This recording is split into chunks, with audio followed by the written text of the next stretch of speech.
ॿिए पासे अव्हांखे ॿुधाईंदा हलूं त जोही में जमालिन जे कुबन वटि अणॼातल हथियारबंदनि ज़मीन ते बीठल हिकु ॼणे खे क़तल करे छॾियो आहे।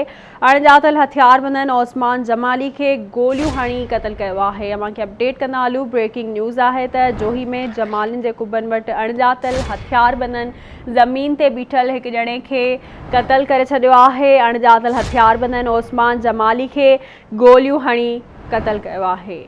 ब्रेकिंग न्यूज़ है अव्हांखे ॾींदा हलूं त जोही में जमालिन जे कुबन वटि अणॼातल हथियारबंदनि ज़मीन ते बीठल हिकु ॼणे खे क़तल करे छॾियो आहे। अणॼातल हथियारबंदनि ओस्मान जमाली खे गोलियूं हणी क़तल कयो आहे।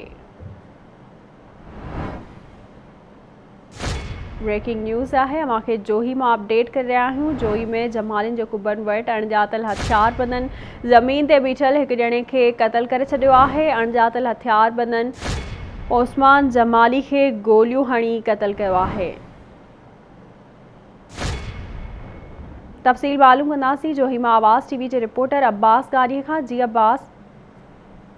नाज़रीन खे ॿुधाईंदा हलूं त जोही जो पीएस थानो कटगुरमन थाने जी हद में जो ॻोठ आहे जमाली कुबन में जेको आहे जमाली बिरादरी जी ॿिनि धुरियुनि में ज़मीन जे पुराणे तकरार सां जेको आहे जहिड़ो थी पियो आहे जहिड़े में जेको आहे बंदूक गोली लॻण जेको आहे 55 साला मोहम्मद ओस्मान जमाली जेको आहे मारिजी वियो आहे। जॾहिं त पुलिस जेको आहे वाक़े वारनि उते जेको आहे रवानो थी वई, जॾहिं त लाश आहे अस्पताल अञा ताईं न पहुची सघियो। जी ठीक है, वॾी महिरबानी अव्हांजी अपडेट करण लाइ।